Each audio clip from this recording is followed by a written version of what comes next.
کی بارگاہ میں اجتماعیت کے ساتھ آؤ. کیوں اہدنا الصراط المستقیم؟ کیوں اہدنی نہیں ہے، اہدنا کیوں ہے؟ کیوں ہم اللہ سے کہتے ہیں ہمیں سیدھے رستے پر قائم رکھ، مجھے سیدھے رستے پہ قائم رکھ کیوں نہیں بول رہے؟ اچھا نماز فرادہ پڑھ رہے ہو تب بھی یہی بولو. مولانا یہ تو عربی گرامر کے خلاف ہے. عربی گرامر میں تو مفرد کے لیے علیحدہ لفظ استعمال ہوتا ہے، جمع کے لیے علیحدہ لفظ استعمال ہوتا ہے. نہیں، اللہ ہمیں اجتماعی عبادت میں دیکھنا چاہتا ہے. نماز جماعت کا فلسفہ بھی یہی ہے. وہ جو صف کے اندر 25 آدمی کھڑے ہیں، میرا حال تو اچھا نہیں ہے مگر برابر والے کے حال کا میں ذمہ دار اور میں فیصلہ کرنے والا نہیں ہوں کہ اس کا حال بھی میری طرح ہے.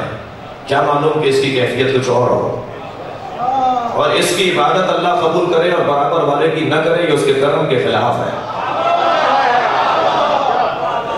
اس کی عبادت قبول ہو رہی ہے اس لیے کہ اس کی کیفیات قلبی بہتر ہیں، اس کی نیت بہت اچھی ہے. میرا حال مجھے پتا ہے کہ اچھا نہیں ہے، لیکن مجھے یہ پتا ہے کہ وہ کریم ہے. جب دو مانگنے والے آتے ہیں، آپ اگر دو مانگنے والوں میں بانٹے نہیں اور دونوں کو برابر نہ دیں تو آپ کے کرم کے خلاف ہے. جب دو آئے ہیں بھائی آدھے آدھے دے دو انہیں، دینے سے ہمیں 100 روپے 50 دے دو. اگر اکیلے آیا ہوتا تو شاید ایک ہی کو مل گیا ہوتا. تو یہ کیسے ممکن ہے کہ میں کھڑا ہوں نماز میں اور اللہ میری نماز کو قبول نہ کرے؟ میرا اگر خدا نخواستہ حال اور قلبی کیفیات مجلس اعظم میں آئیڈیل اور مثالی نہیں ہے. میں اس لیے آیا ہوں کہ عارف کاظم کے ساتھ گزرا سلام کر لوں گا. میں اس لیے آیا ہوں کہ نقوی ہادی صاحب کے بچوں کو سے ملاقات ہو جائے گی.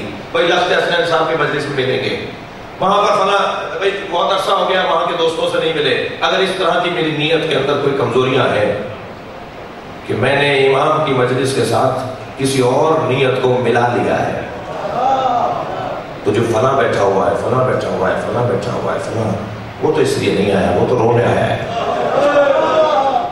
وہ تو امام حسین کا پرسہ جناب زہرا کو دینے آیا ہے. تو جب یہ مجلس اس کا گریہ، اس کی سماعت قبول ہوگی تو میں بھی تو ساتھ ہوں. شاید کہ میری قلبی کیفیات بھی آئندہ بہتر ہو جائے، میری نیت بھی خالص ہو جائے.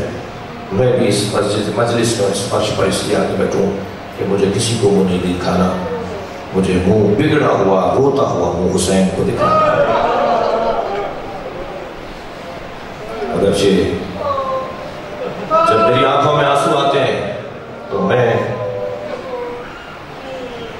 تھوڑا سا چہرہ میرا بگڑ رہا ہوتا ہے، تو شاید ایسا لگتا ہے کہ کوئی اس چہرے کو دیکھے گا تو عجیب سا لگے گا. لیکن اس ماں سے کوئی پوچھے جس کا جوان بچہ مر گیا ہے اور اس کا لاشا دفنانے کے لیے تیار کیا جا رہا ہو، تو وہ یہ نہیں دیکھتی کہ میرا کیسا چہرہ ہو رہا ہے، میرا حال کیا